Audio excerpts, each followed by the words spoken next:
Angel, welcome to the Invisible Condition podcast. We go back, our families connected at church more than 10 years ago. And so we've walked alongside each other and our families for many, many years. And here we are on the Invisible Condition podcast. And I'm just so grateful for you and for the story that we're going to dive into today. So welcome to the show. Thank you for having me, Tim. And, today's episode is a heavier conversation. And so for those who are listening, a bit of a content warning, we're going to be talking about miscarriage. We're going to be talking about loss.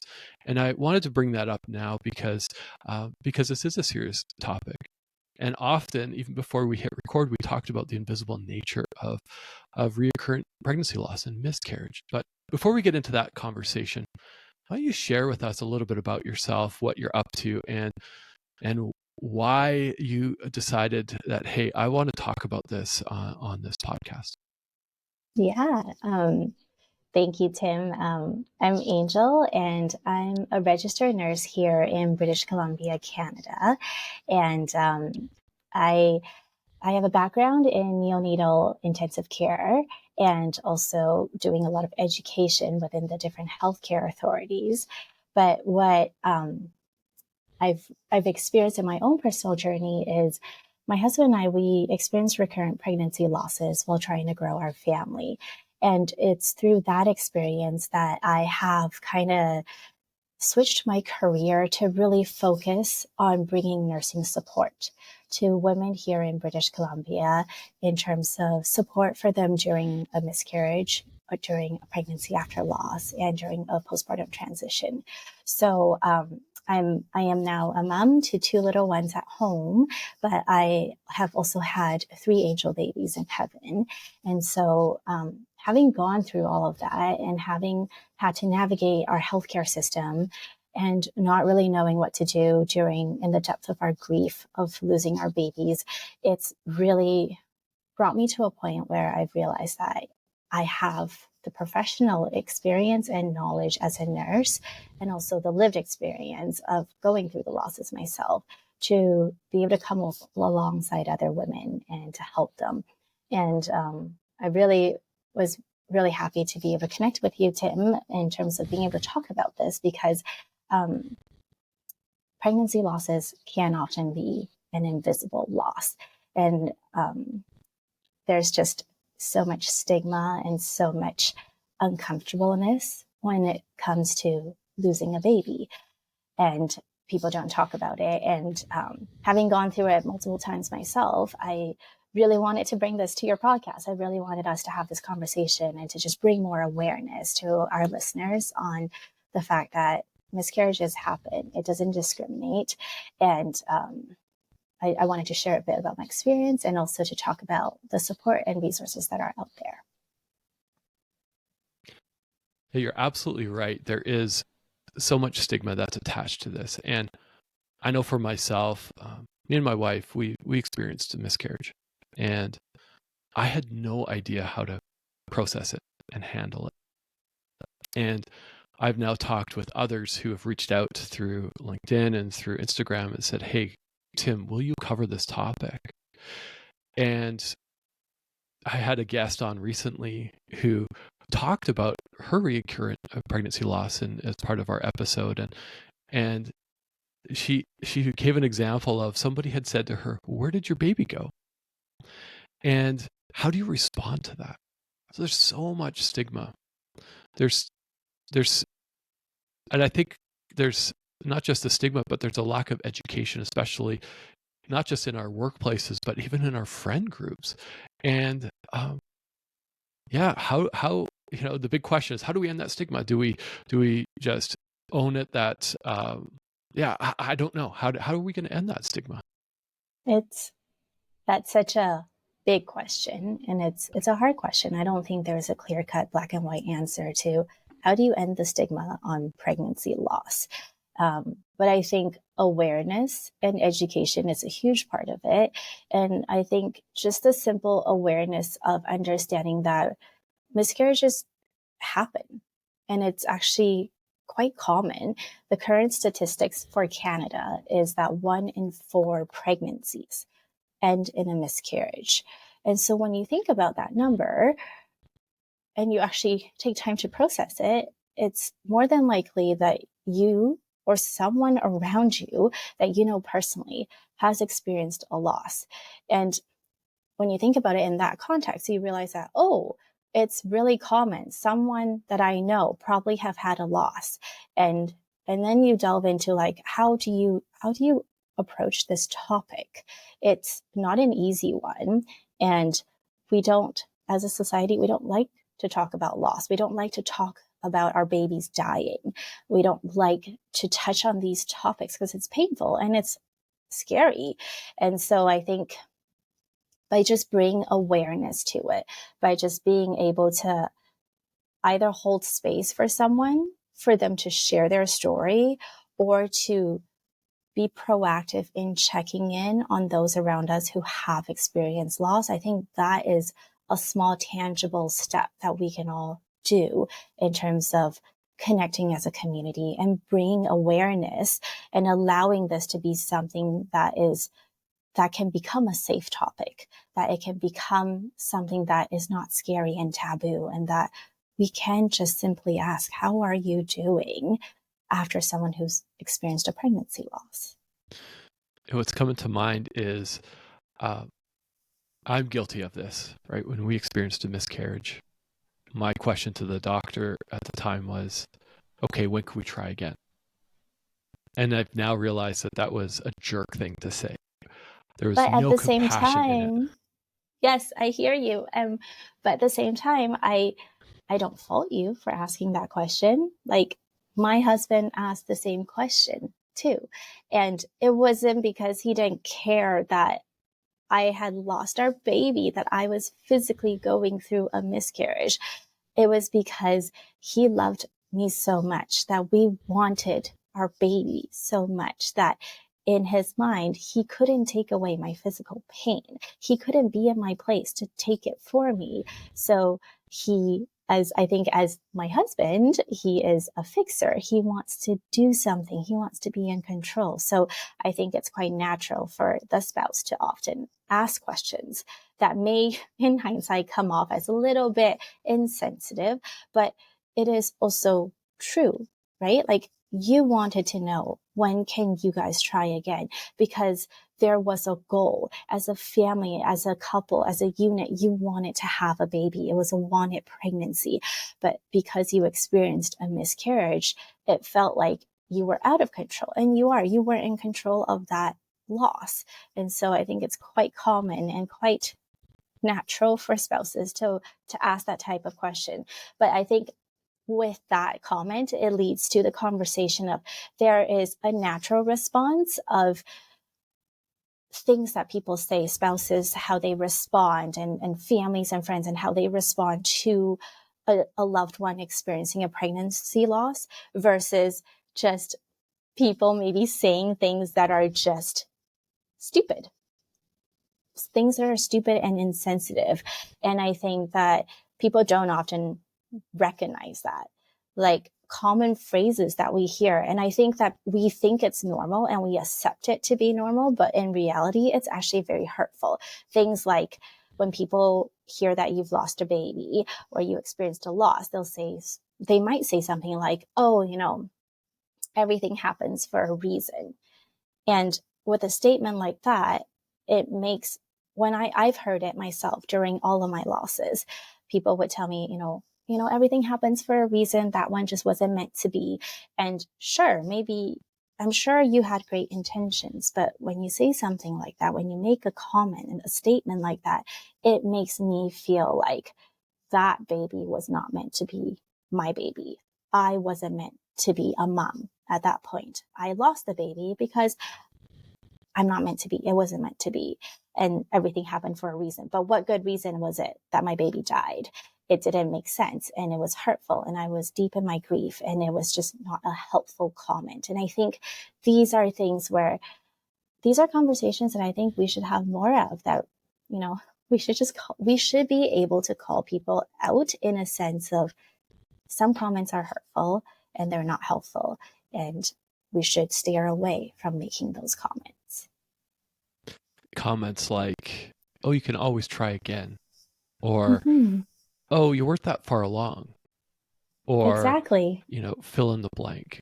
And if you are squirming in your seat, or maybe this conversation or this part is making you uncomfortable, it's not intended to. What it's intended to do is to bring that awareness, saying our Exactly. words have an impact, even though they often have no ill intent. When somebody says, "Oh, you can just try again," I understand there's no ill intent, but they have a profound impact.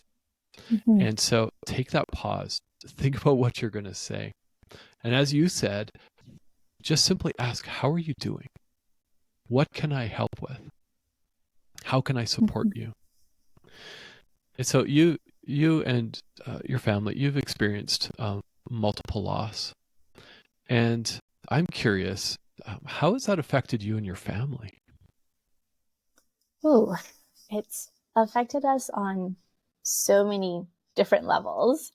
And I think it's an invisible loss. And I think that oftentimes people look at my husband and I in our current day and they go, oh, look, they have two beautiful little kids. That's so wonderful. Like they're such a happy, beautiful family. But what they don't see is the years of heartbreak, the tears and the blood and the agony that we went through when we lost our other babies. And I think that's the invisible condition of pregnancy loss, or someone going through infertility, someone going through recurrent pregnancy losses, or anyone who has had any reproductive maternal struggles. Like it can all be invisible, and it's what you don't see. But from the outside, you see a happy family, because I do have two living kids right now. And so it's impacted us on multiple levels, but it's also, I think it's brought us awareness of just how much compassion people can show someone who is going through a loss. And I think I'm not the only one to share this, because I've heard it from other lost families too.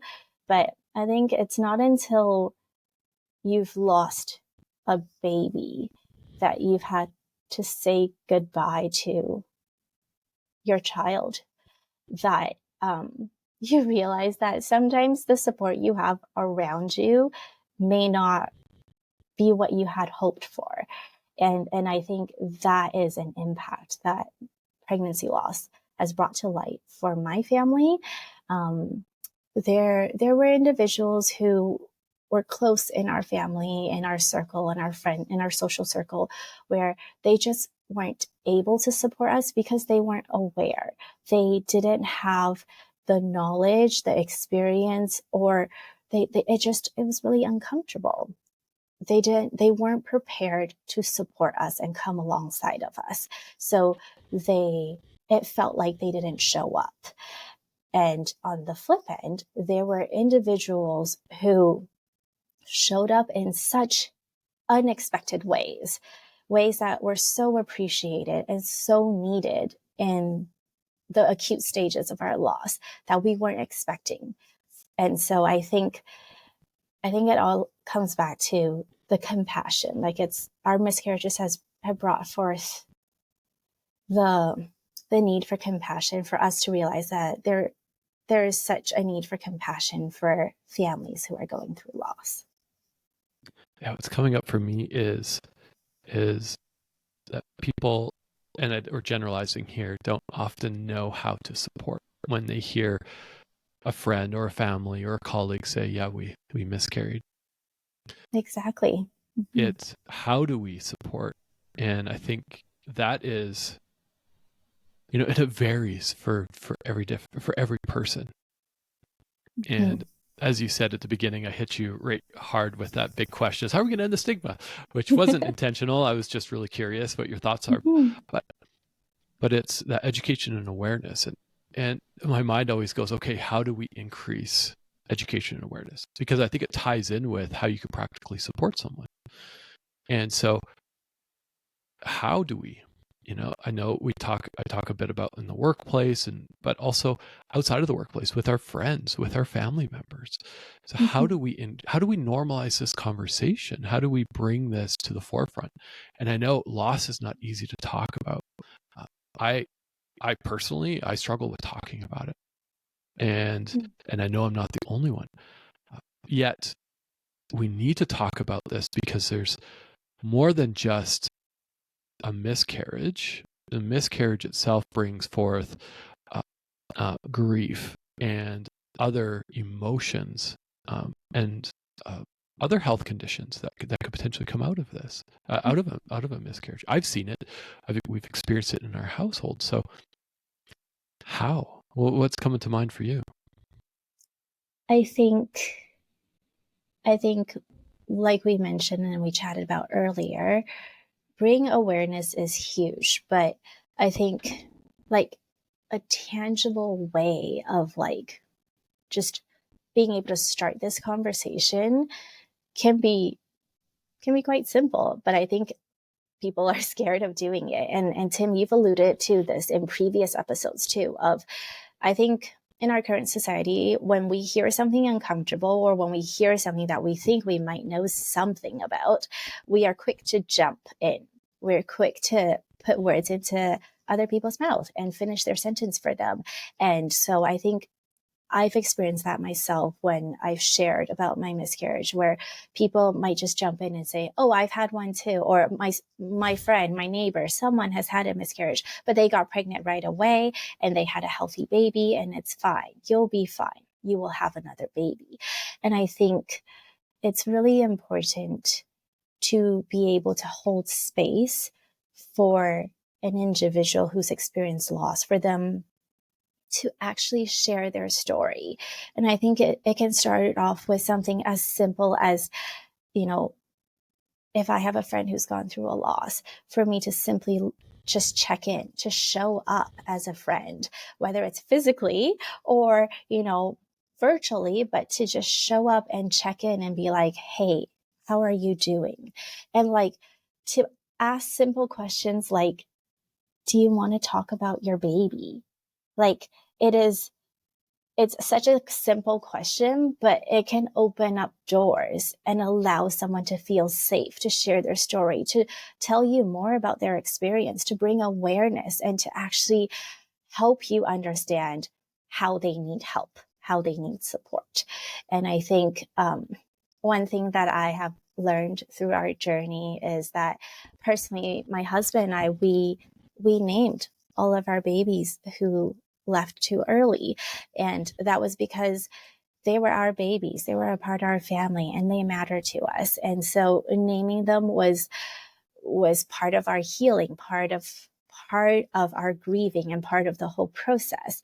But it's quite surprising for us now in hindsight to realize that not a lot of people have ever asked us about our babies' names, because people just assume that, oh, it was early. It was just a miscarriage. It was, you got pregnant with another kid, like you're fine. And so when someone does take that time and ask me simply like, "Angel, I'm so sorry about the losses you've experienced. I'm curious to know, have you had the chance to name your babies? Do they have a name that you are willing to share?" That is so profound and so compassionate. It is such a comforting thing for me to hear that someone cares enough to ask me about my babies who are not here and they want to know their names. And it opens up a door for me to then share about their pregnancies, about the time that we've had with them, and about their life, and to hold their memory and to be able to hold space and honor that has been very helpful. And it's just such a simple question. It's not like I'm going to sit here and dedicate 2 hours to listen to you. It's literally just, "Do you want to talk about your babies? And do they have a name? Can I call them by their name?" It's something that is, I think, very personable, compassionate, and a tangible thing for people to do. Would you be able to share the names of your 3 babies in heaven? Yes, I would love to. My very first pregnancy ended in a early loss, and we named our baby Nathaniel. And after Nathaniel, we had a baby girl, Amelia, who is now who's 5. And after Amelia, we had consecutive losses, and we had Bethany, and then we had Eli, and then our youngest is Timothy, and he's almost 2 now. Timothy, what a great name. I know. Well, thank you for sharing. As you were sharing, I'm actually holding back tears, and I'm holding back tears because it makes it real. That simple act of, hey, what are their names? It takes this idea of, oh, it's only a loss, it's only a miscarriage, and it puts significant weight behind it. And I feel that. So thank you so much for sharing. I'm feeling that weight of life that was lost. And I know that people who are listening, that people always have different reactions to different topics, and I get that. And as I'm listening, and you're putting names and putting that behind. It comes down to, honestly, I think a place of feeling a huge sense of trust and a safe environment.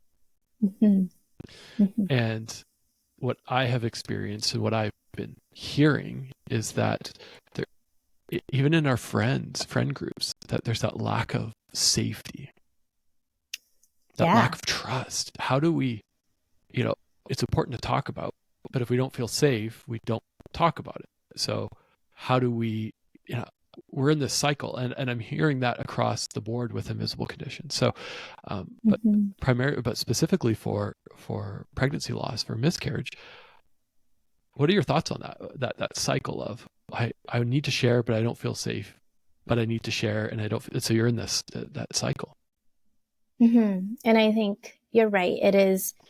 It's like, how do you break the ice, right? Like it's this cycle, and like people kind of know about it. People have heard about it, but then like, unless, you ask them point blank, hey, have you had a miscarriage? Or do you know someone who's had a miscarriage?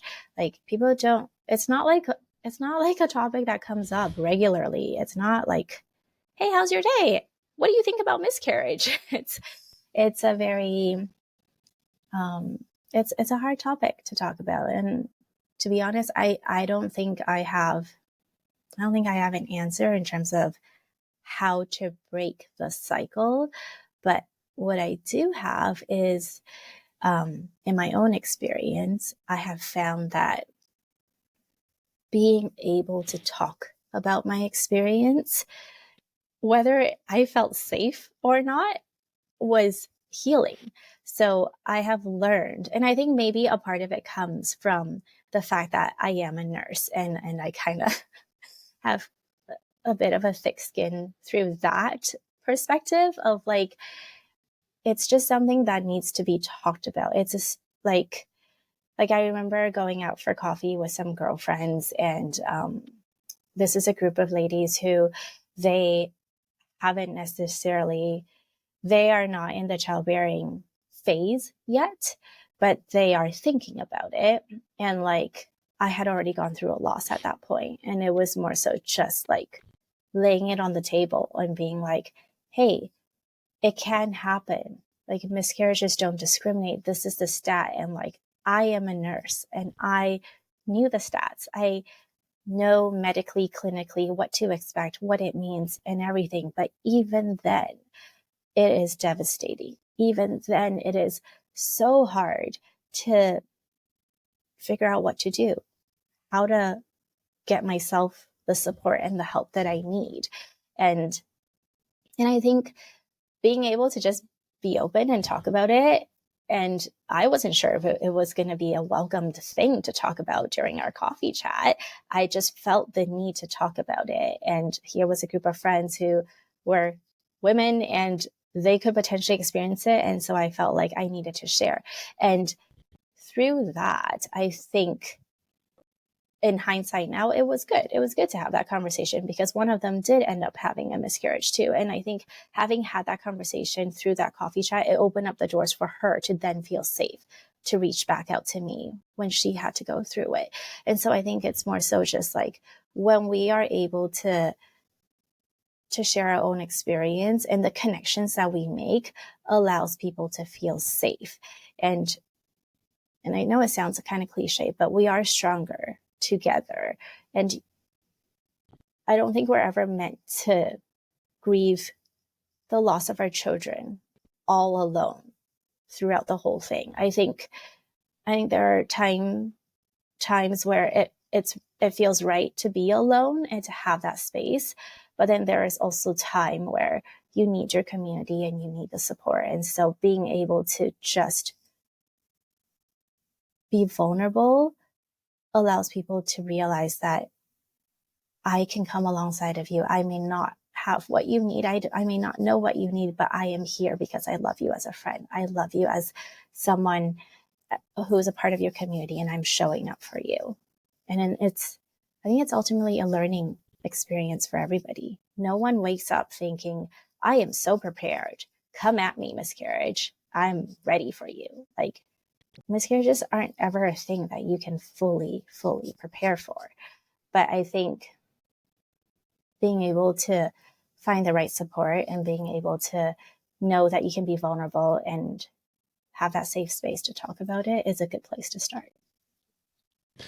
Yeah. And if somebody's listening and say, well, this doesn't resonate with me because I've never experienced a miscarriage. I haven't. My wife has. So therefore I have. What's coming to mind is, again, another theme that has come out of Invisible Condition is that people, again, often with no ill intent, people are there to support and to help. And yet we're creatures who want to fix things. At least I am. And again, I'm generalizing. I want to fix things. How can I help? What can I do? Can I do this? Can I do this? If that's your nature, if that's what you feel you're coming up with right now, take a pause. And as Angel has expressed a few times now, is simply ask and simply tell, I am here for you. As well as on the other side, I think loss can be lonely. And maybe if you're afraid to talk with someone, again, there's people out here, people that are more than willing to lend an ear. And I think it's also clearly communicating what you need. And maybe that need is like, I don't need anything. I just need somebody to listen.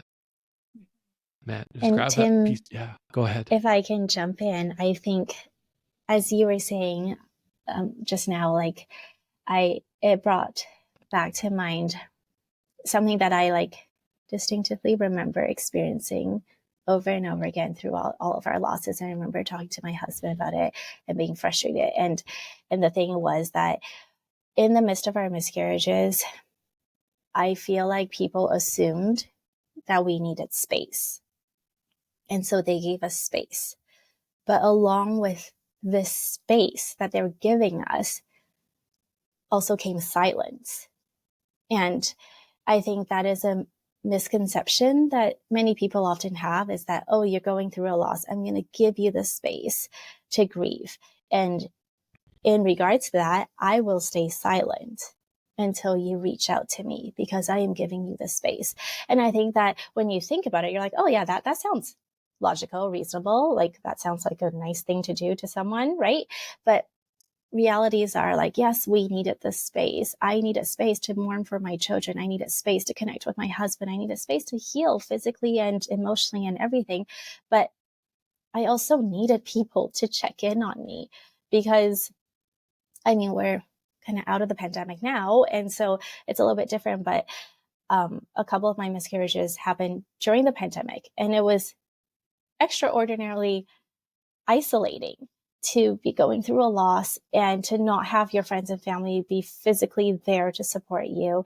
And I think when people offer up silence because they think that's what you need, it can actually be quite hurtful, because it can feel like, I don't matter to you. My baby doesn't matter to you. Life moves on for everybody else, but my life has been shattered. My heart has been shattered, and my life will never be the same because my baby died.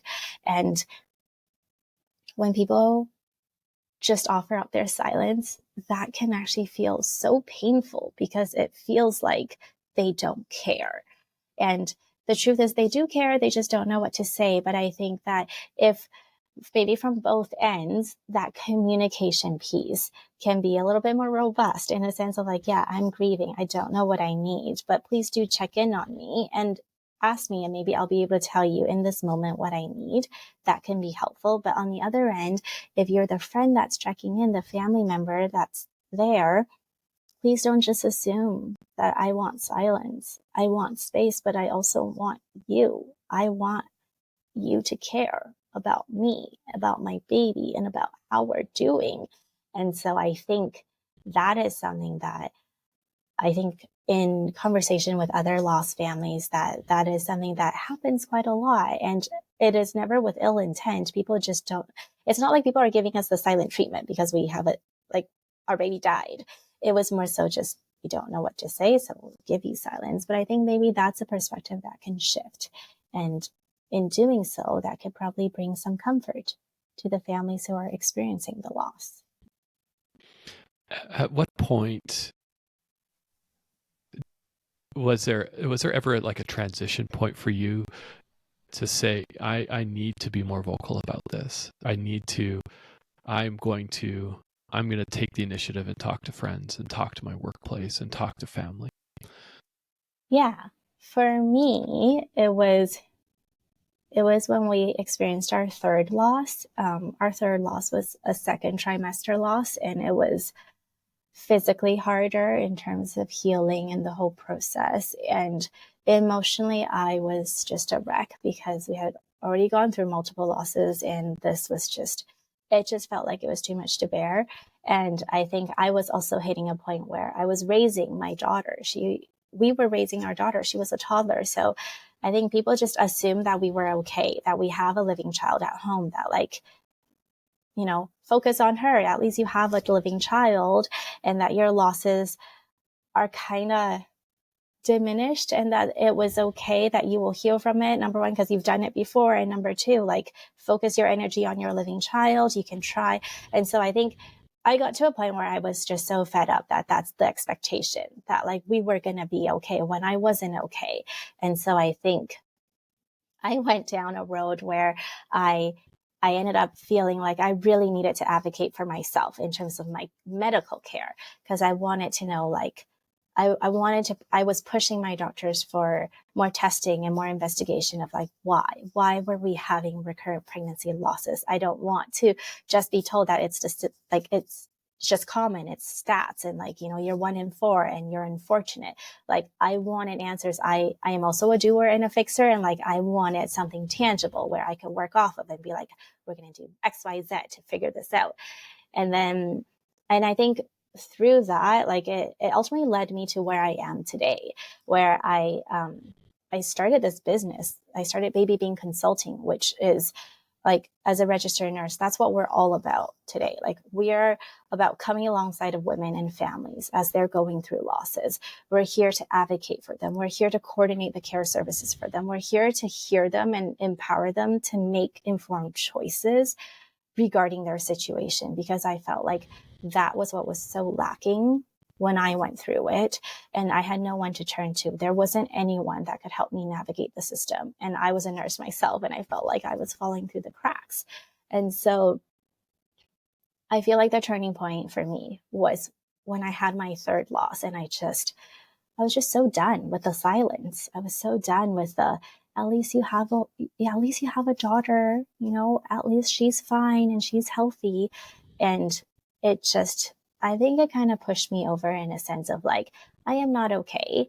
We need to change. let's talk about this and let's actually do something tangible. So I started a business. Wow. Well, thanks for sharing that journey. And I can only imagine the emotion that you were going through, and the word that you said, fed up. I was fed up with the silence, fed up with people not checking it, fed up with, oh, just focus your energy on your other child.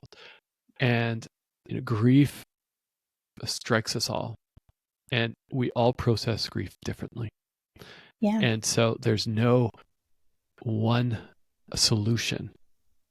Mm-hmm. And I hear this again with every invisible condition, that what works for you and how you process grief is different than how someone else processes. And that's, that makes it so challenging, but also makes it so important to be able to create those safe spaces for people like yourself, who true inspiration.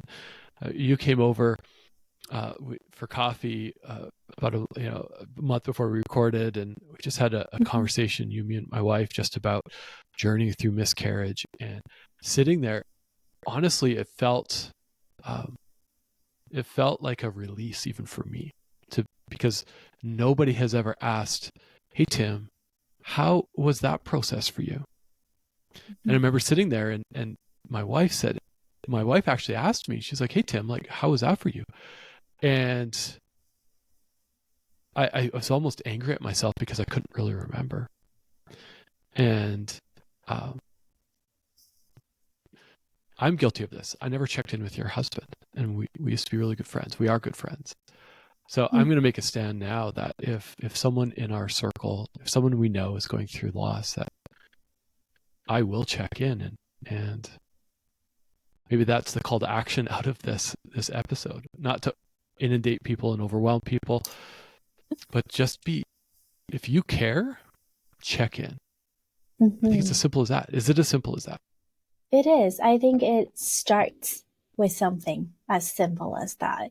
And I think, Tim, you brought up this can be a whole different episode, but like something so important of checking in with not just the wife, the mom, the woman who is experiencing a loss, but her spouse, her partner, her husband. Like, it matters, because at the end of the day, I lost my baby. I miscarried our baby, but my husband also lost a son, lost a daughter.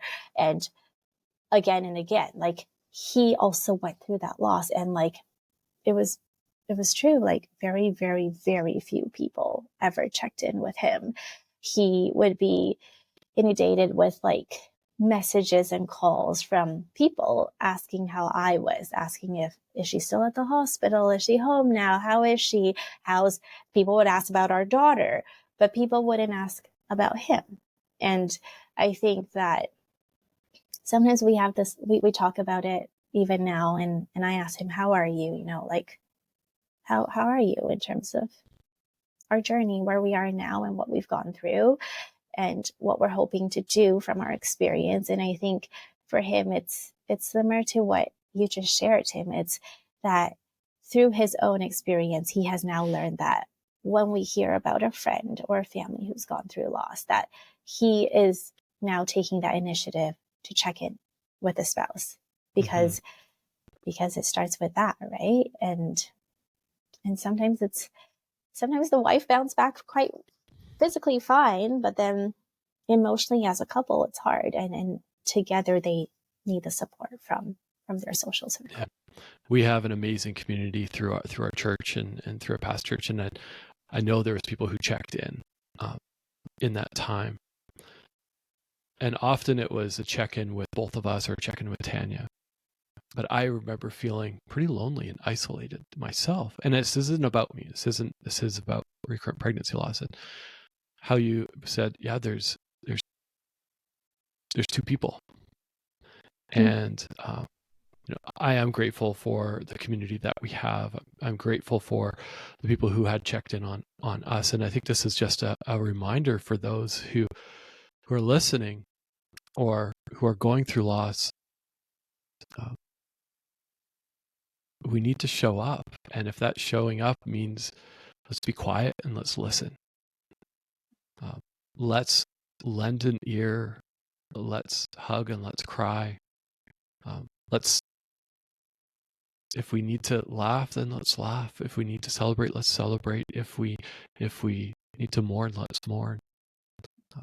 It's I love showing how up. you put it. I love how you are allowing people, our listeners, and in general, people to recognize that miscarriages are messy.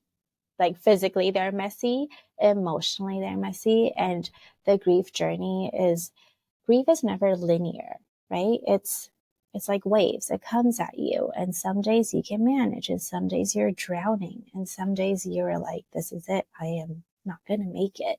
And so I think your invitation of inviting the community to come alongside of you and to have that space to be happy, to be sad, to be angry, and to like fall apart and not have your life together because you lost your baby.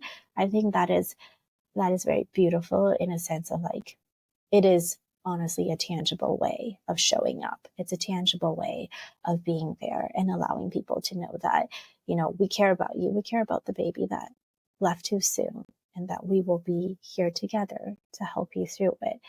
And so, yeah, thank you for bringing that up. I think that's very comforting.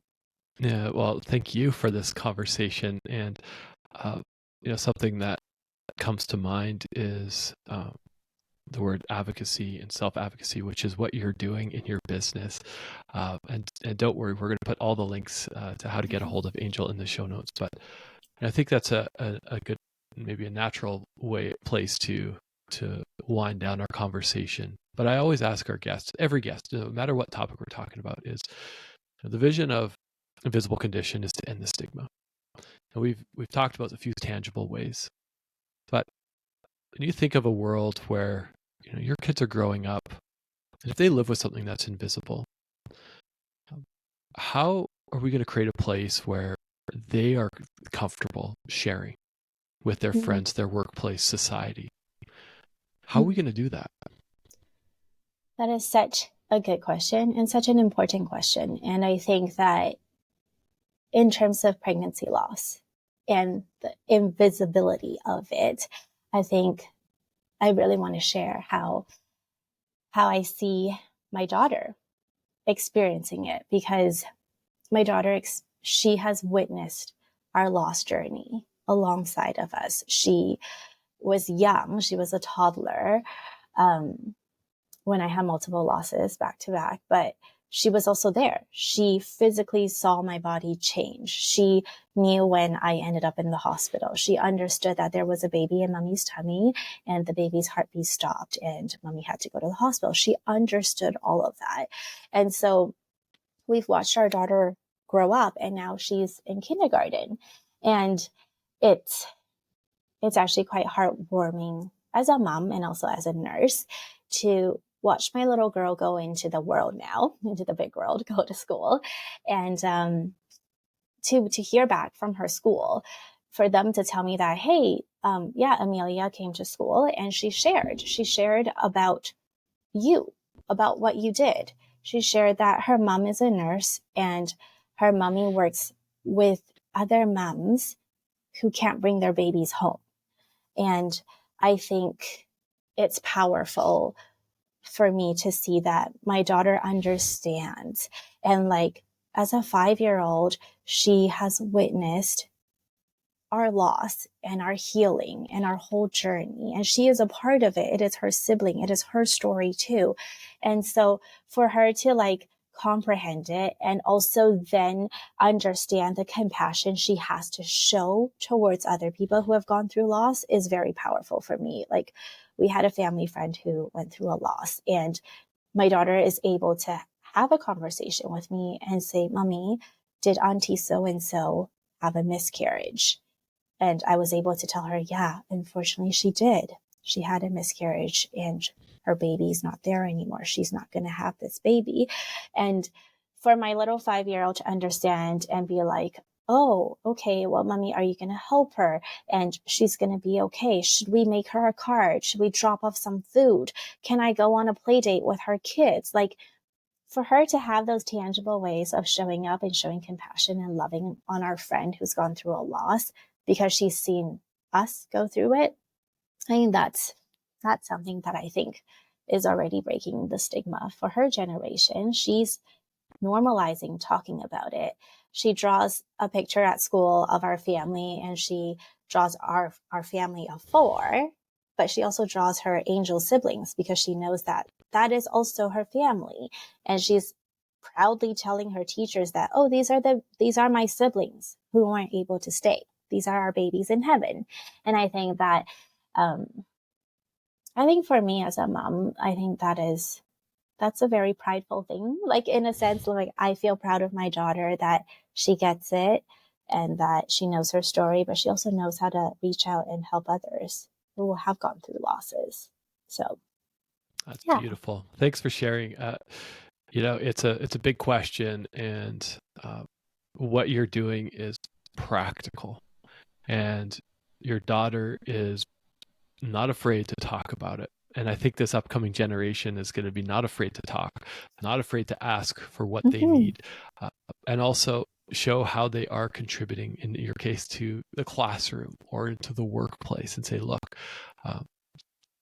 I live with something, or I've experienced something, but that doesn't define me. It just adds to my characters, adds value to whatever organization I'm part of, whether it's school, friends, your workplace. So Angel, I really appreciate your openness and honesty and your advocacy and the work you're doing in your consulting company. So if somebody is interested and wants to know more, wants to connect with you, how can they get a hold of you?